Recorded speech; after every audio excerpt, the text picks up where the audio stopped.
आप अपने वजूद को रिकॉर्ड करवाने के लिए यहाँ पर, क्योंकि पिछले 75 साल से ओवरसीज़ पाकिस्तानियों को हक नहीं दिया गया जो इस दफ़ा दिया गया, तो इसके लिए आप तमाम दोस्तों का, अकाबरीन का बहुत बहुत शुक्रिया। क्योंकि मैं खुद एक ओवरसीज़ पाकिस्तानी हूँ तो मैं इस बात से रिलेट कर सकता हूँ कि कितना मुश्किल होता है वहाँ की आपकी जो रूटीन है उसको ब्रेक करके और उसमें से निकल के यहाँ पर आना। दूसरी जो इंटरेस्टिंग बात मैंने हिसाब लगाया है कि वहाँ तो आप टाइम पे उठते हैं, यहाँ आके आप लेट सो के उठना शुरू हुए हैं, तो ये भी एक अच्छी बात है।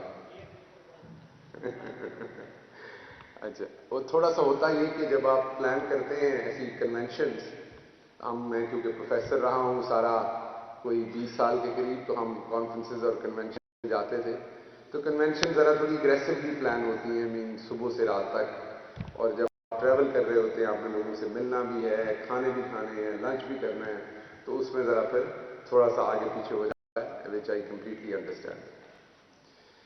अच्छा जी, मैं 3-4 बातें आपसे इंशाअल्लाह इस सारे प्रोसेस में आज की जो नशिस्त है हमारी उसमें करना चाहूँगा।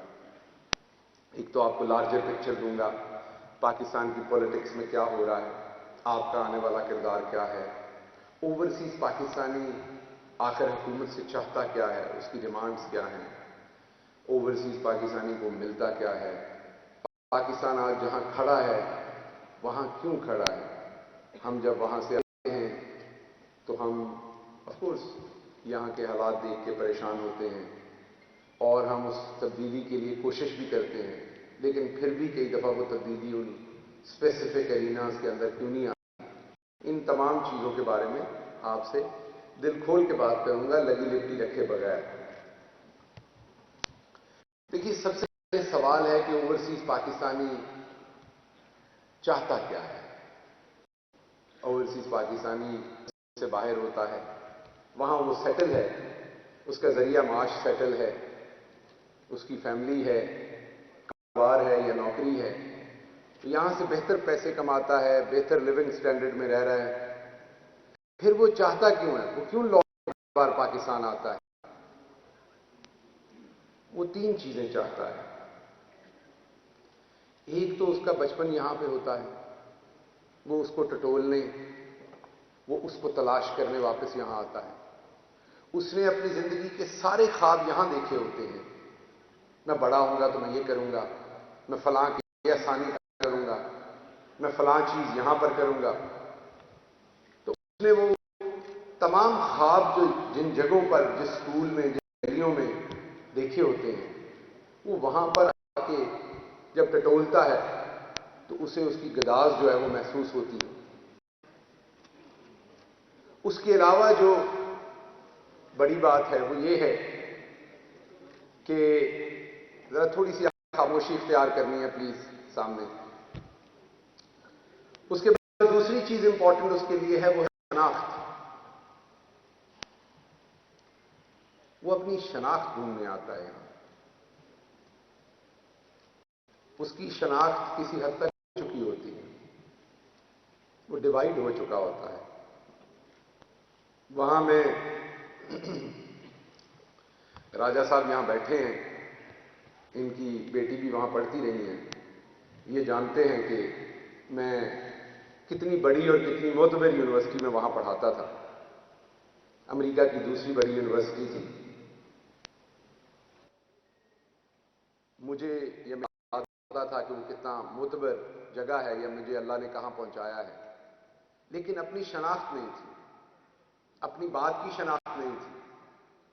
जब आप सुबह घर से निकलते थे और शाम को वापस आते थे तो आपकी जात की शनाख्त नहीं थी, आपके आइडियाज की शनाख्त नहीं थी, आपके कल्चर की शनाख्त नहीं थी, आपकी सकाफत की शनाख्त नहीं थी। तो कुछ अधूरापन था, कुछ मिसिंग था। वो तमाम चीजें जो बचपन में सोची थी, बड़ा घर, बड़ी गाड़ी, बहुत सारे पैसे, ट्रैवल। यहां राणा सत्तार साहब बैठे हैं, वो ट्रैवल में ही रहते हैं ज्यादातर। मैनू नहीं पता यूके पीटीआई किदों चलाते हैं, इत्थे ही है।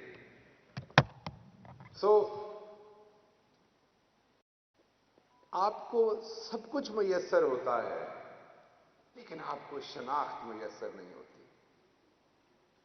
आप फड़े मारते हैं बैठ के बच्चों के साथ, गप्पे फड़े पाकिस्तान के बारे में, अपने खानदान के बारे में, अपने दोस्तों के बारे में, अपने जिले के बारे में। आपके बच्चे आना नहीं चाहते यहां, क्योंकि यहां का सिस्टम डिफरेंट है। वो एक दफा आते हैं तो उन्हें वो फीलिंग होती है जिससे दोबारा आना नहीं चाहते। आप उन्हें घंटों कायल करते हैं कि पाकिस्तान से बड़ा अच्छा मुल्क दुनिया में कोई नहीं है, लेकिन वो फिर भी मान के राजी नहीं। आप मस्जिद, बहुत सारे ऐसे दोस्त, ज्यादातर तो नमाज पढ़ने जाते हैं ऑफकोर्स, बहुत सारे दोस्त फिर इसलिए भी जाते हैं कि वहां अपने हमवतनों से मुलाकात होती है नमाज के साथ साथ, कोई गप लग जाती है अफ्तार के दिनों में, सहर के दिनों में। फिर हम अपनी गैदरिंग्स करते हैं, आपको पता है, खानों पे वहां सियासत की खूब दाव पेच होते हैं। अगर 10 पीटीआई वाले होते हैं तो 2 नून लीग के भी होते हैं, और उन्होंने उस पूरे घर दे विच रफड़ पाया होता है उस डिनर दे विच। ये एक पानी दीजिएगा मुझे प्लीज बेटा, ये पानी इधर दीजिएगा। सो ओवरसीज पाकिस्तानी जो है वो बुनियादी तौर पर, शुक्रिया, बुनियादी तौर पर शनाख्त का शुरू होता है। उस शनाख्त के लिए वो वहां घर होने के बावजूद यहां घर बनाता है। पहले तो जब वो घर बनाना शुरू करता है तो उसको तारे दिखा देते हैं। अक्सर तो प्लॉट पे कब्जा हो जाता है, मिलता है तो बाद में पता चलता है महंगा मिल गया है। मकान बनाना शुरू करते हैं तो जो कुछ उसमें होता है वो मेरा ख्याल आप में से बहुत सारों को पता है। बना लेते हैं तो पीछे से रिश्तेदार नहीं छोड़ते उसको। गाड़ी खरीद के जाते हैं, नई छोड़ के जाते हैं, अगली दफा वो पुरानी हुई होती है आने तक। तो ये सारे मसाइल में से ओवरसीज पाकिस्तानी गुजरता है। ऑब्जेक्टिव एक होता है, शनाख्त। इसी शनाख्त के लिए मैं सियासी तौर पे कह रहा हूं, इंसानी तौर पे किसी को नहीं कह रहा, सियासी तौर पर 2-2 टके के लोग जब यहां से जाते हैं तो हम एयरपोर्ट पे उनका बैग रिसीव करते हैं, उनको रिसीव करते हैं, उन्हें टैक्सी बिठाते हैं या साथ बिठाते हैं, लेके जाते हैं, होटल में कमरा बुक करवाते हैं, उन्हें शॉपिंग करवाते हैं, खाने खिलाते हैं, अपना सारा स्ट्रक्चर तबाह करके साथ फिरते हैं। उम्मीद क्या होती है, जब मैं पाकिस्तान वापस जाऊंगा तो ये शख्स मुझे पहचानेगा, मुझे अगर कहीं मसला होगा तो मैं इसको बता सकूंगा। वो जो आपके दोस्त, आपके साथ वाले स्कूल के दोस्त, जिनकी जिंदगी में से आप माइनस हो गए हैं, यहां पर अगर कोई पुलिस में है, अगर कोई ब्यूरोक्रेसी में है, अगर कोई वकील है, तो उसने अपनी एक शनाख्त बनाई है। अब आप शायद उससे ज्यादा सक्सेसफुल हैं, लेकिन आप उस पूरे मंत्रे में से माइनस हो गए हैं, तो आपका वजूद नहीं है। जब वापस आते हैं तो आपकी रेलेवेंस नहीं है, आप उनसे वो बातें नहीं कर सकते। तो उस शनाख्त को लाने के लिए आप हुज हु है उसके साथ अपने कनेक्शन मरतब करने की कोशिश करते हैं। मैं ये एक वर्कर की बात नहीं कर रहा, पॉलिटिकल वर्कर की और बात होती है, वो तो आइडियोलॉजी के साथ जाता है। मैं जनरल ओवरसीज पाकिस्तानी जो अपनी जिंदगी में देखता रहा हूं, जिस वजह से हम क्लिंटन, हालांकि क्लिंटन ना साड़ी फुफी लगती है ना उन्हें कभी लगना है, असं उन्होंने 25-30 हज़ार डॉलर दे बैठे, उस तो बाद उन्हें याद भी नहीं होता। वो जो अगली बारी वो साढ़े कितने सामने आती है किसी डिनर से, तो जो साडा हैंडलर होंगे जिन्हें साढ़े को पैसे दवाए होंगे ने चुक थल के, वो कंज कहता वो भी भैड़े जे मुंह नाल कह दिया हवारी, वो दस दिंदा है कि घर गई से तू 30,000 डॉलर लिया। सो असल में पूरी जिंदगी हमारी शनाख्त की जुस्तजू में गुजर जाती है। घर में देखें तो वहां पर तस्वीरें लगी होती हैं वहां के लोगों के साथ, वहां वाले हमें अपने आप में अपनाते नहीं है, क्योंकि बातें हमें सारी वही हैं पुरानी, छोटी मोटी चुगली करनी है, दूजे भी पूछना है वो काम दे विच।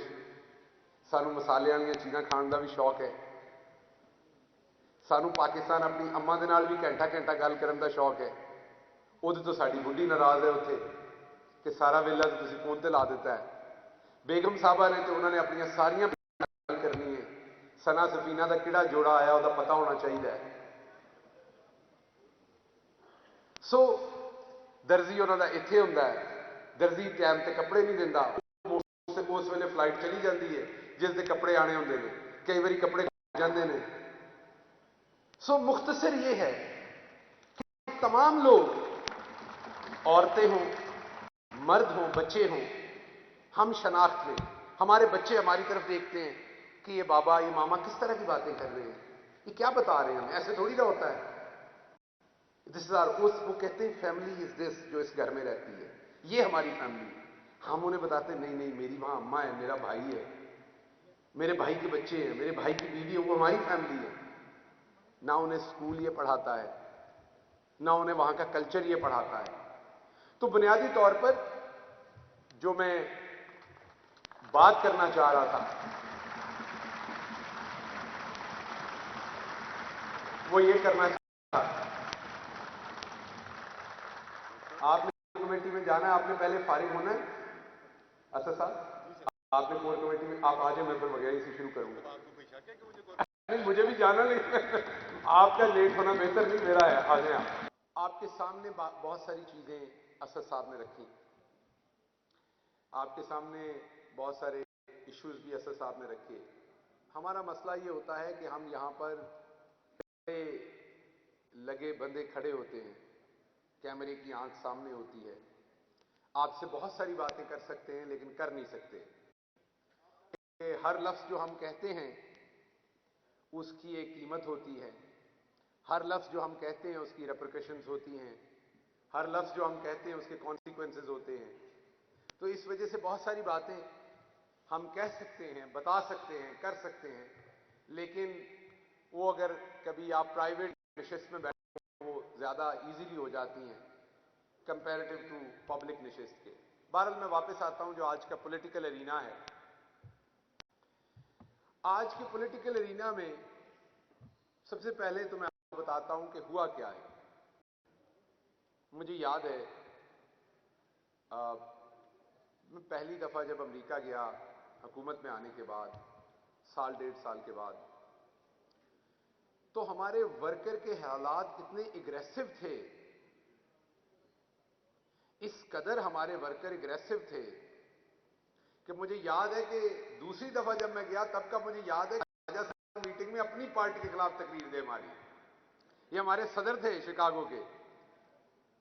तो बुनियादी तौर पर क्योंकि पहली दफा हुकूमत मिली थी, वर्कर की एक्सपेक्टेशंस बहुत ऊपर थी, वर्कर एक तब्दीली चाहता था, हमने वादा किया हुआ था उस तब्दीली का, लेकिन हमने वादा किस शर्त पे तब्दीली का किया? सबसे पहले ये याद रखिए, हमने इस शर्त पे वादा किया था कि आप हमें इक्तदार लाएं, हम पाकिस्तान को तब्दील करके देंगे। यही वादा था, आप हमारी हुकूमत लाइए, हम आपको तब्दील करके देंगे।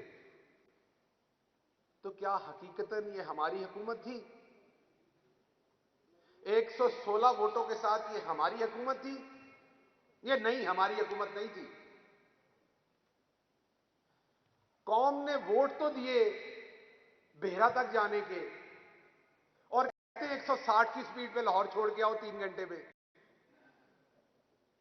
ये दो बातें इकट्ठी नहीं हो सकती। अगर आज आपने खान को सिंपल मेजॉरिटी भी दी होती तो मैं दिल पे हाथ रख के आपको बताता हूं, मैं सारा दिन खान के साथ होता हूं, आज पाकिस्तान मुख्तलिफ होता।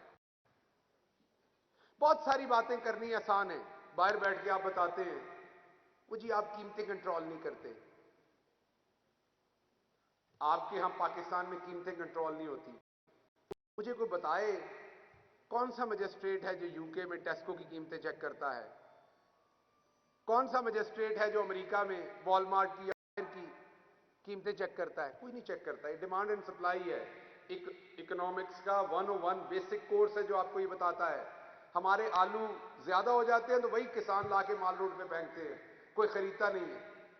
प्राइम मिनिस्टर को अटक लेके गए थे, आंसुओं के साथ एक फार्मर रो रहा था कि उसकी गोभी 5 रुपए किलो कोई नहीं खरीद रहा। ये डिमांड एंड सप्लाई है। हर साल पाकिस्तान में 80 लाख नई प्रेगनेंसीज होती हैं, 80 लाख। आपके यहां रिसोर्सेस हैं, जैसे साहब ने कहा, मुश्किल मुल्क है मैनेज करने के लिए।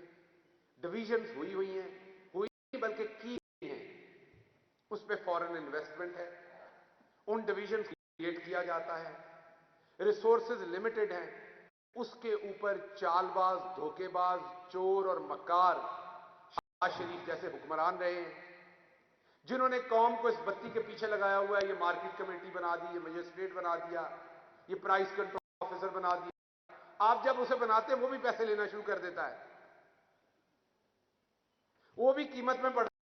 आप में से कई ट्रेड करते होंगे, बिजनेस करते होंगे, आपको पता है जो भी एक्सपेंस आपका आना है वो इवेंचुअली कीमत में पड़ना है, कंज्यूमर ने अदा करना है। मैं जब यूनिवर्सिटी में पढ़ाता था तो हम एक टॉपिक पढ़ाते थे कि ये एडवर्टाइजिंग अच्छी चीज है या बुरी चीज है, क्योंकि एडवर्टाइजिंग पे जो सारा खर्च है वो भी कंज्यूमर ही पे करता है। तो ये ट्रेड ऑफ है।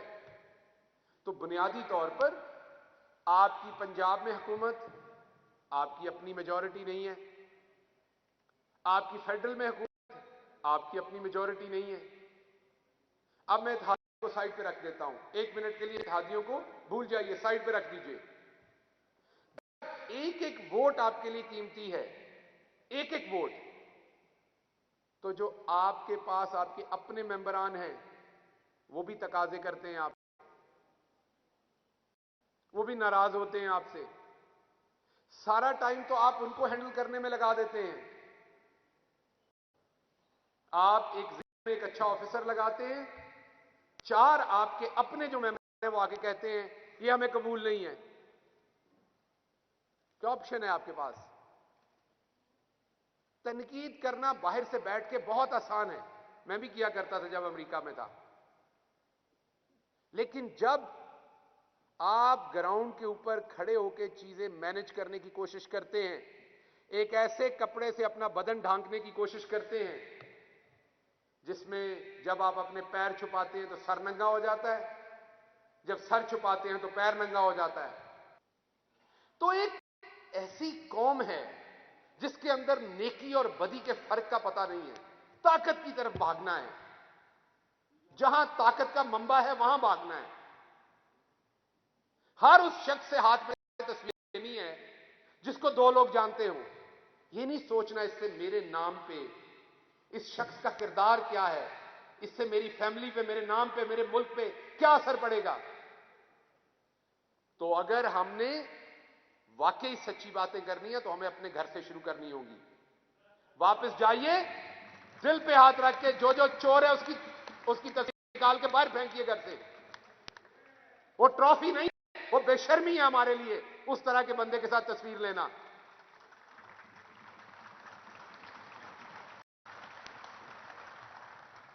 सही और गलत में बहुत थोड़ा सा फर्क होता है, सही और गलत में बहुत थोड़ा सा फर्क होता है। मैं आज से 3-4 महीने पहले फैसलाबाद गया। मेरा कजन है सज्जाद गिल, वकील है, हमारी फैमिली में सबसे शायद आदमी है। वो आके मेरे पास बैठा और 1 घंटे तक वो बैठा और कोई बात नहीं कर रहा था। तो तज़बज़ब में था, परेशान था। मैंने कहा हो सकता है इसे कोई परेशानी हो। मैंने उससे पूछा, उसने कहा नहीं कुछ नहीं है, क्योंकि हम बचपन से एक दूसरे को जानते हैं तो मुझे पता था इसको कोई परेशानी है। तो मैंने जो एक आध बंदा बैठा था उसको बाहर निकाला, उससे पूछा, मैंने कहा क्या मसला है? ऑडियो ओके है मेरे पास। तो उसने मुझे कहा कि मेरे एक जानने वाले ने बड़ा मजबूर किया है तो उसमें मैं आपके पास आया हूं। एक यहाँ बहुत बड़ी कॉलोनी है, उनका एक मसला है, तो आप 25 करोड़ रुपया ऑफर कर रहे हैं, वो मसला हल करा मेरे लिए, उसने कहा। तो मैंने सजाद से कहा कि यार आप मुझे बचपन से जानते हो, आपको पता है मैं ऐसा बंदा नहीं हूं, मैं लेना भी चाहूं मैं ले नहीं सकता। मैं तो 10 बंदों को बुरा भला कहना होता है सारा दिन, तो मैं कैसे अफोर्ड करता हूं? मैं कर रहा हूँ। उसने कहा कि मैंने भी यही जवाब दिया था। उस बंदे ने कहा 25 करोड़ काफी होते हैं, पूछ के देख लो। ये है हमारी कौम का मॉरल कोलैप्स। हमें पता है सब बिकते हैं, कहीं कहीं कीमत है, जायज कीमत लगा दो, सब बिकते हैं। तो जब तक हमने अपनी मोरालिटी बेहतर नहीं करनी, हमें एक अच्छा कामयाब मुल्क नहीं मिलना। मेरे पास ओवरसीज पाकिस्तानी आते हैं, उनका दिल होता है सारा उल्टा सीधा काम उनका भी हो। सिफारिश ऐसे बंदे की करते हैं जो चपड़ासी लगना हो और कहते हैं उसे अटॉर्नी जनरल के दफ्तर में वकील लगवा दो। मेरे एक बहुत अच्छे दोस्त यूके में रहते हैं, उन्होंने एक दफा एक काम कहा, मैं ना कर सका, वो आज तक मेरे से नाराज हैं। वो आज तक मेरे से नाराज। राणा साहब को फिक्र है मैं नाम ना ले दूं, नाम नहीं लूंगा, मैं सियासतदान बन गया हुआ हूं। नहीं नहीं, आप परेशान ना हो। मैं आपको बताना चाहता हूं कि हमने अपनी मोरालिटी कब ठीक करनी है। सियासत खानदारी के ऊपर करना बड़ा औखा काम है। मैं खान को रोज देखता हूं, हर रोज देखता हूं उसकी कीमत देते हुए इमरान खान को। ईमानदारी करना आसान काम नहीं है। ये किताबों में लिखना, मुहावरे बोलना, बड़के मारना, तकरीरें कर देना, ये बहुत आसान है। जब आप प्रैक्टिकली ईमानदारी की बात इंप्लीमेंट करते हैं ग्राउंड पे, तो फिर पता लगता है आप में कितनी जान है। और मैं इमरान खान को हर रोज देखता हूं। हमें बताया जाता है, और आप लोगों ने भी बताया ये, जब मैं वहां जाता था, मैंने आपको बताया पहले साल तो आप झपटते थे लिटरली, दूसरे साल आपको थोड़ा आसरा हुआ, तीसरे साल आप सुनना शुरू हुए। और मैं जब जाता था, मैं एक्सप्लेनेशन देने की बजाय जहां जहां भी तकरीर की, ये मेरे दोस्त गवाह हैं, जहां भी गया मैं ऐसे वापस लड़ता था आपसे, क्योंकि मुझे आप पे गुस्सा आता था कि हम यहां बैठे चोरी कर रहे हैं जो आप हमें बातें सुनाते हैं। हम यहां 18-18 घंटे काम कर रहे हैं। यहां कुछ डॉक्टर्स बैठे होंगे, एक मरीज आया जो डायबिटीज किसकी ऊपर है, गुर्दे जिसके फेल हो चुके हैं, कोलेस्ट्रॉल जिसका हाई है, ब्लीडिंग उसकी हो रही है, आप 18 घंटे से इमरजेंसी में उसे बचा रहे हैं, उसके लवाहकीन गालियां भी आप ही को दें, तो आप सुनेंगे नहीं? आप जवाब देंगे, आप बताएंगे, हकीकत बताएंगे। तो मैं आपको एक बात इस सिलसिले में बताता हूं कि जब मैं अमेरिका में गया तो मुझे यह बताया गया, यूके में भी, अमेरिका में भी, सऊदी अरब में भी, खान साहब बहुत अच्छे हैं, उनकी टीम हल्की है। ये आप सारे ही कहते हैं, मुझे पता, मानेंगे नहीं, पर आप सारे यही घर में ये जड़ी तो सियाणत है ना, तुम सारे कहते हो, ऐसे ही है ना। आज मैं आपको बताता हूं, कभी भी अच्छा कप्तान बुरी टीम चूज नहीं कर सकता, ये मुमकिन नहीं है। अब मैं आपको नवाज शरीफ की टीम गनवाता हूं। पहले ये जो है वो यूएई के अंदर जो कामा है, उसके साथ साथ सियालकोट के अंदर एक 2 नंबर हाउसिंग सोसाइटी, जाली चावल का कारोबार, काले धन को वाइट करना, मुझे बताने की जरूरत तो नहीं है, उसकी काबिलियत मुझे आपको बताने की जरूरत, यह उसका पहला प्लेयर था। दूसरा प्लेयर उसका था एहसन इकबाल। एहसन इकबाल के भाई ने 3-3 लाख रुपए में एक एक पौधा बेचा पंजाब के अंदर, डॉक्यूमेंट्स पड़े हुए हैं, सारे ठेके लाहौर के अंदर उसके भाई ने लिए, डॉक्यूमेंट पड़े हुए हैं। इनके नाना ने कायदे आजम की मुस्लिम लीग नून के खिलाफ इलेक्शन लड़ा और हारे। एक सेकंड रुकिए, इसका भी जवाब देता हूं आपको, इसका भी आपको बड़ा गिला है कि आपने अंदर नहीं किए लोग, इसका भी जवाब देके जाऊंगा। एक सेकंड मुझे बात करने का मौका दें। एहसन इकबाल दूसरा, मुझे आगे बताने की जरूरत नहीं है मेरा ख्याल, इसहाक डार नाम ही काफी है। बर्रे सगीर के सबसे बड़े आलिम जो बुजुर्गान दीन हैं, हजरत दाता गंज बख्श अली हजवेरी रजी अल्लाह अन्हा, उनके नाम के ऊपर कंपनी बना के ये बंदा लूटता रहा है। इस कदर बेशर्म आदमी है ये। एफिडेविट लिखा जिसमें कान पकड़े माफी मांगी कि हम, मैंने सिखाया था नवाज शरीफ को मनी लॉन्ड्रिंग, आइंदा मैं नहीं करूंगा। इसका बयान है अदालत में, जिससे ये मुकरता है बाद में। इसने अदादो शुमार को जाली वर्ल्ड बैंक को जमा करवाए, जब उन्होंने पकड़ लिया पाकिस्तान की जंग हसाई हुई, तो इसने कहा टाइपो एरर था। ये उसका तीसरा player. Khawaja Saad Rafique, Paragon housing society, नैब में जेल काटी, अभी भी चल रहा है वो केस, जहां से कोई फैसला हुआ वो टेक्निकल बुनियादों के ऊपर, मेरा ख्याल मुझे बताने की जरूरत नहीं है। परवेज रशीद, उसी पंजाब हाउस में मैं रहता हूं, वो उसका 95 लाख का डिफॉल्टर था, उसका इस्लामाबाद के अंदर घर था, मेरा अभी बन रहा है। पहले तो उससे यह पूछें, मैं वो भी बताता हूं, सारी आपसे खुल के बात करूंगा। परवेज रशीद साहब यहां 95 लाख के डिफॉल्टर थे, घर इधर था, समझ नहीं आती पंजाब हाउस में क्यों रहते थे।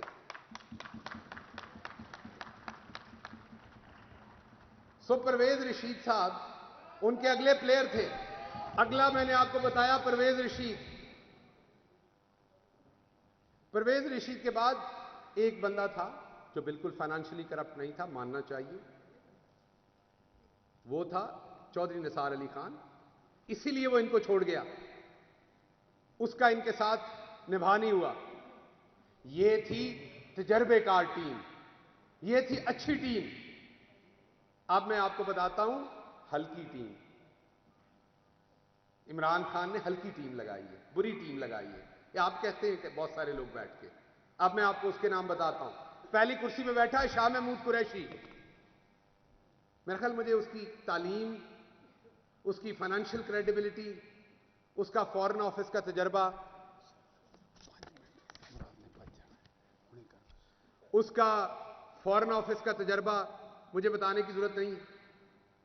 दूसरी कुर्सी पे असद उमर बैठा है।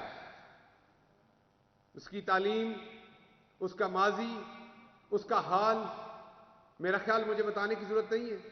शाह साहब ने फॉरेन पॉलिसी में क्या झंडे गाड़े मुझे बताने की जरूरत नहीं है। असद उमर ने हुकूमत के लिए क्या किया मुझे बताने की जरूरत नहीं है। तीसरी कुर्सी पे परवेज खटक बैठा है, एक बेहतरीन सूबा चलाया जिसकी वजह से आज हम सेंटर में और पंजाब में हुकूमत में बैठे। मेरा ख्याल मुझे बताने की जरूरत नहीं है। अगली सीट पे शफकत महमूद बैठे। 4.5-5 बंदियां की उम्र इकट्ठी की जाए तो उन्होंने तजर्बा निकलता है। ईमानदारी पे भी कोई बात नहीं है, तालीम पे भी कोई बात नहीं है। अगली सीट पे हमाद अजहर बैठा है। मुझे तालीम बताने की जरूरत नहीं है, मुझे उसकी कारकर्दगी बताने की जरूरत नहीं है, क्योंकि आज पाकिस्तान में उतने मोबाइल बन रहे हैं जितने शायद इस साइज के किसी और मुल्क में ना बनते हो। गैस में शायद खकान अब्बासी भूल गया था, एक मेन प्लेयर उसका एक रह गया था जिसने 13.68 पे डील की। वही डील हमाद अजहर ने 10 कुछ सेंट्स के ऊपर वही डील की। लेकिन हमाद अजहर बुरा है, शायद खकान अब्बासी अच्छा है। परवेज खटक बुरा है, ख्वाजा आसिफ अच्छा है। आगे बैठा है ये हमारा छोटा भाई मुराद सईद, लेकिन ये बुरा है। ये बुरा इसलिए है, ये बहुत ही बुरा है। बुरा इसलिए है कि जो 27 करोड़ में सड़क बनती थी किलोमीटर की, वो इसने 17 करोड़ में बनानी शुरू की। बहुत बुरा है।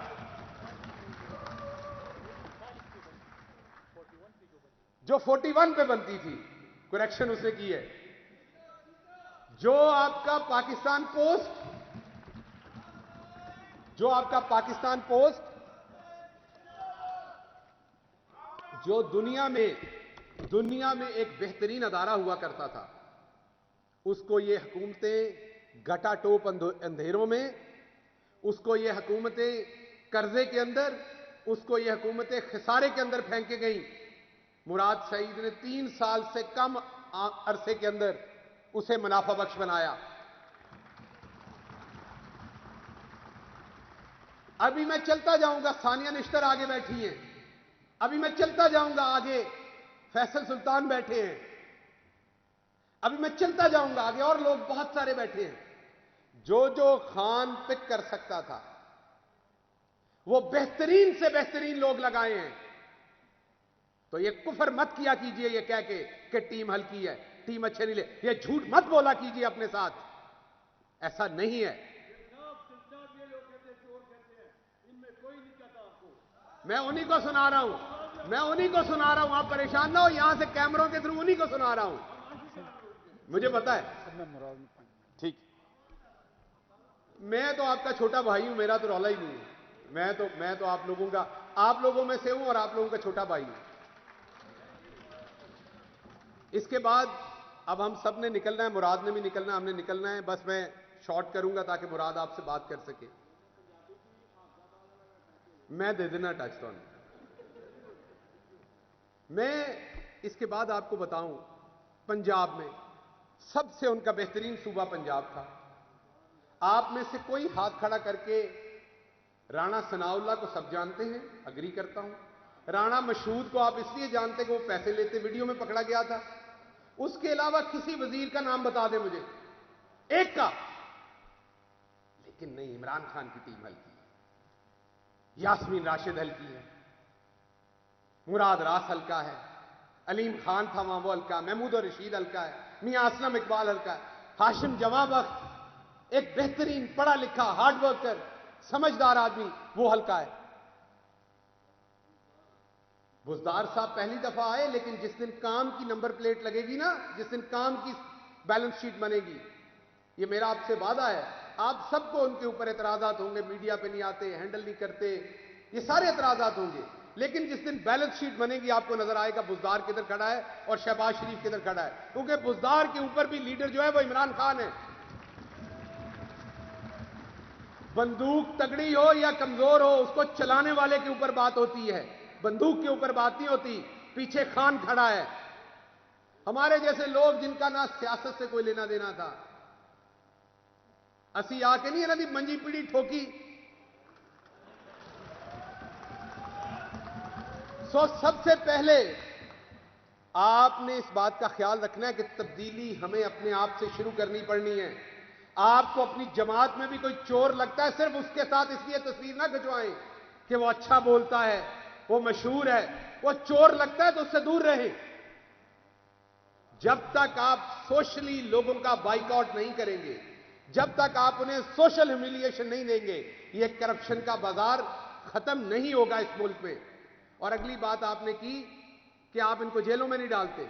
550 अरब हमने नैब में रिकवर किए हैं, 250 अरब हमने एंटी करप्शन में रिकवर किए हैं। एक खलाई मत उतो कितने आगे नहीं, इन्हीं लोगों से किए हैं। बस एक मिनट मैं खत्म कर रहा हूं। इन्हीं आखिरी बात मैं आपसे करता चलूं कि आपके ऊपर इमरान खान को बहुत भरोसा है। पाकिस्तान में सब आपसे झूठ बोलेंगे कि ओवरसीज उनका सरमाया है, किसी का नहीं है। एक शख्स मैंने देखा है जिसको दिल से पता है कि आप उसका सरमाया है, जो आपकी इज्जत करता है, जो आपकी कदर करता है, हर जगह आपका नाम लेता है। आपने इमरान खान को मायूस नहीं करना, मेरा आपसे वादा है, खुदा की कसम इमरान खान आपको मायूस नहीं करेगा। बहुत शुक्रिया।